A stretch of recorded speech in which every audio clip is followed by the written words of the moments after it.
Hello everyone, welcome back. In previous lecture, I explained about the one wire method and the various types of screw thread and the geometry of screw thread.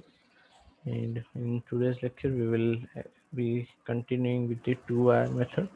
In the previous lecture, I explained about this, the terms used for two wire method. Now here you can see the diameter. I explained this figure as well. Now we have to measure the two wire with an analytical method.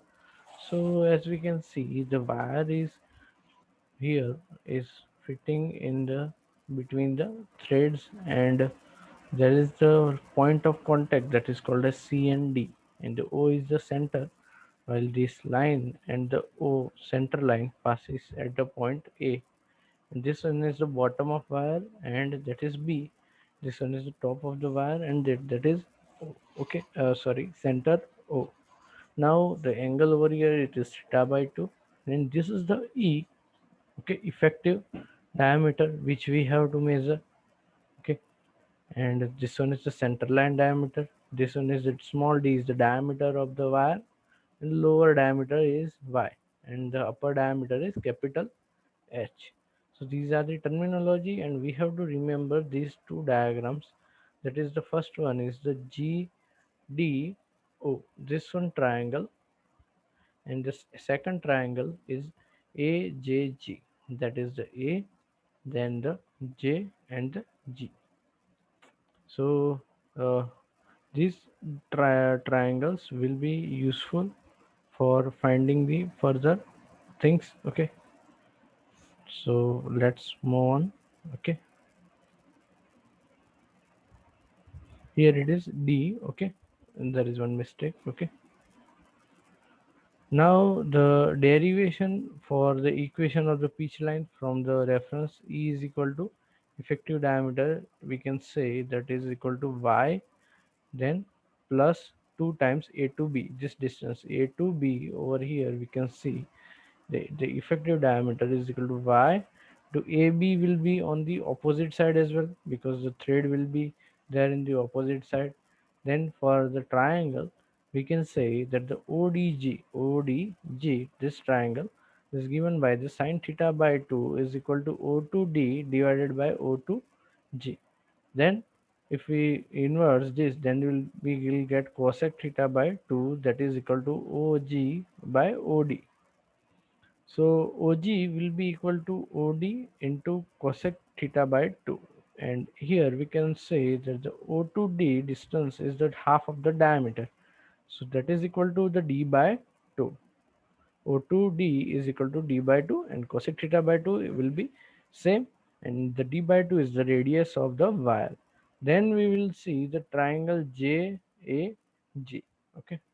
So for that triangle, we can say that the tan theta by 2 over here, tan theta by 2 is equal to AJ by AG, A to J by A to G.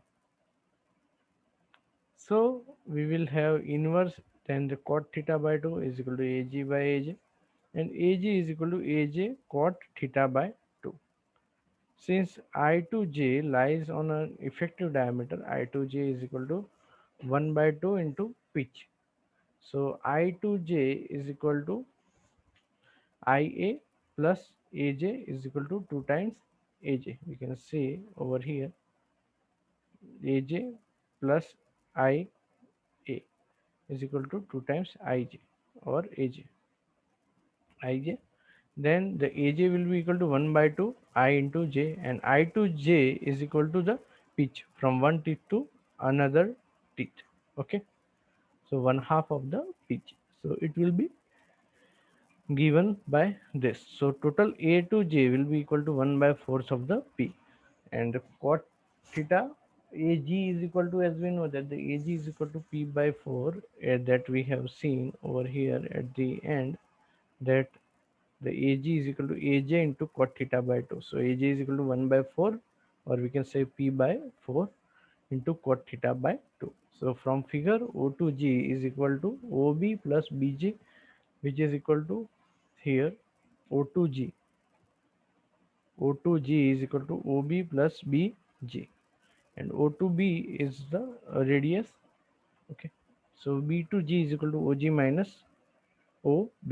So OB is equal to radius, that is equal to d by 2, and OG is equal to d by 2 cosec theta by 2 as we have calculated, and AG is equal to AB plus BG. Here AB plus BG, AG is equal to. So that we can also calculate AB is equal to AG minus BG. AG we have calculated over here, BG we have calculated over here. So AB will be given by this equation, and from that we can write that the P dash is equal to given by 2 times 2AB. Okay, so this is the equation of the P dash, and that is the pitch value in terms of pitch P, the diameter of wire D and thread theta.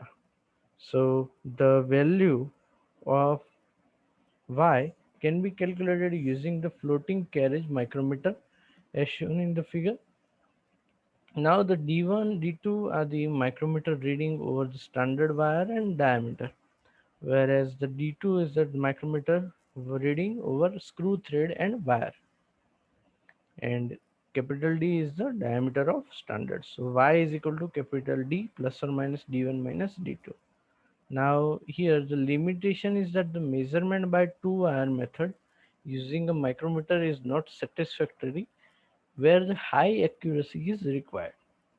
Using a micrometer, alignment is not possible by two-wire method. Therefore, a floating carriage machine is required for satisfactory results. Now we will come on to the three-wire method. So this method of measuring the effective diameter is an accurate method.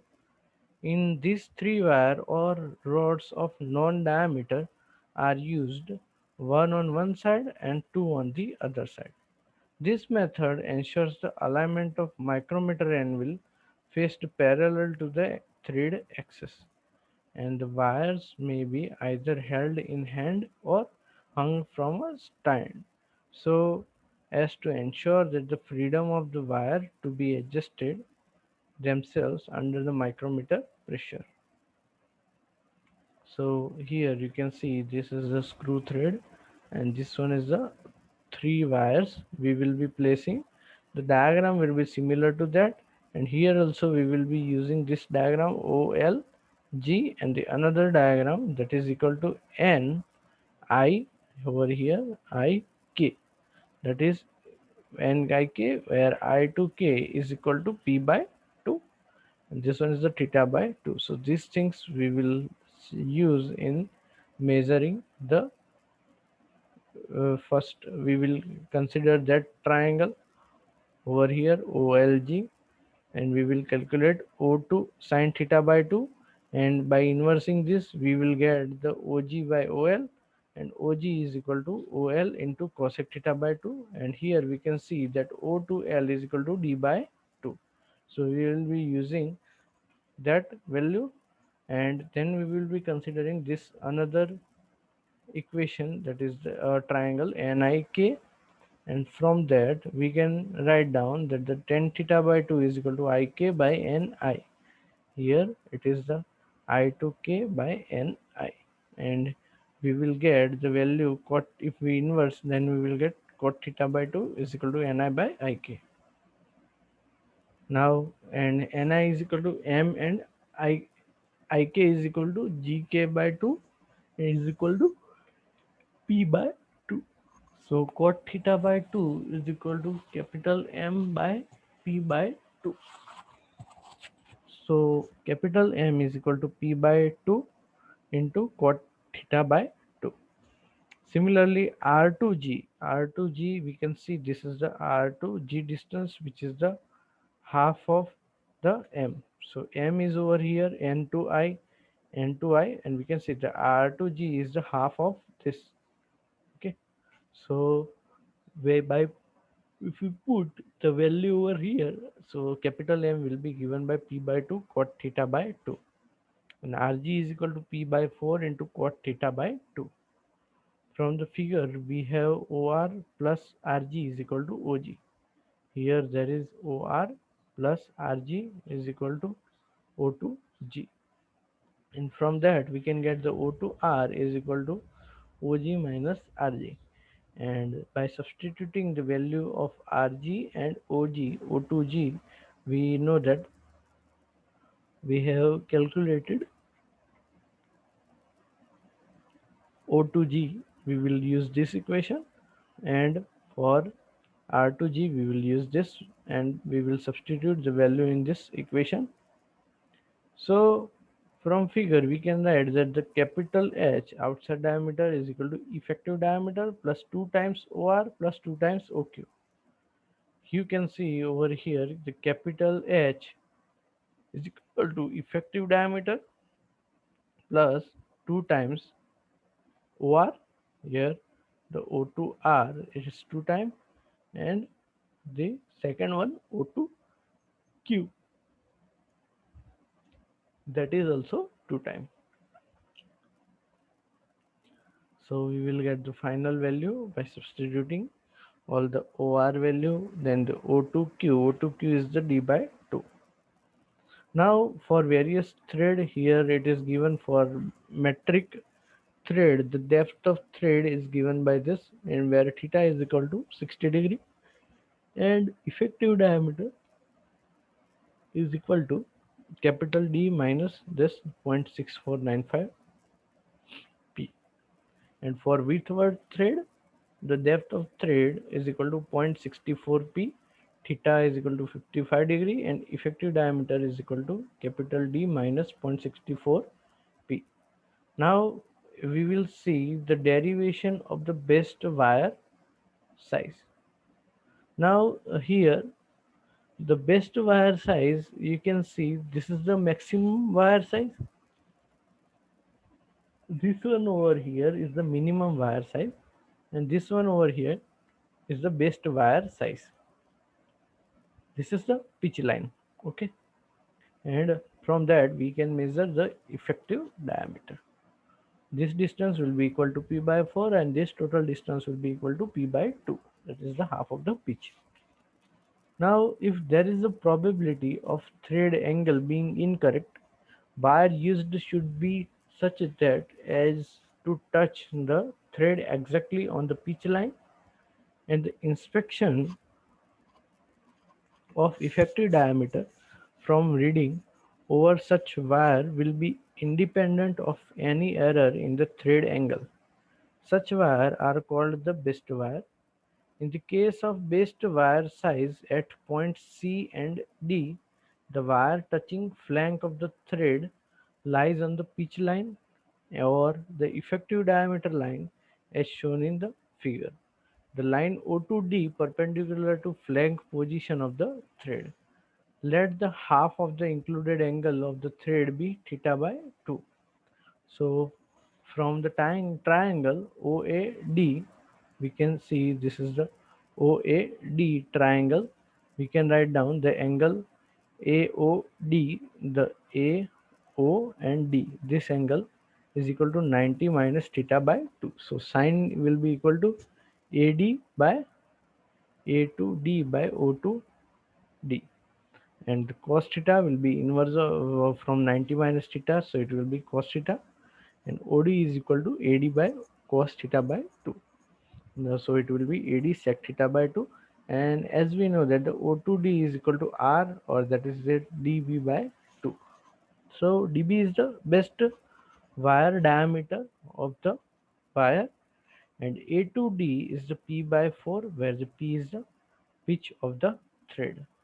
So substituting the value of OD and AD, we will get the best wire size, that is equal to, if we put the value over here, so we will get the best wire size is equal to P by 2 into sec theta by 2.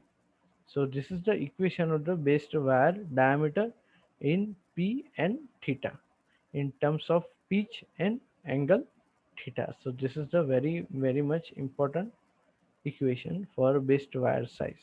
Then we will move on to the measurement of thread angle, and in measurement of thread angle we will see about the vernier protector, then the pitch measurement, instrument.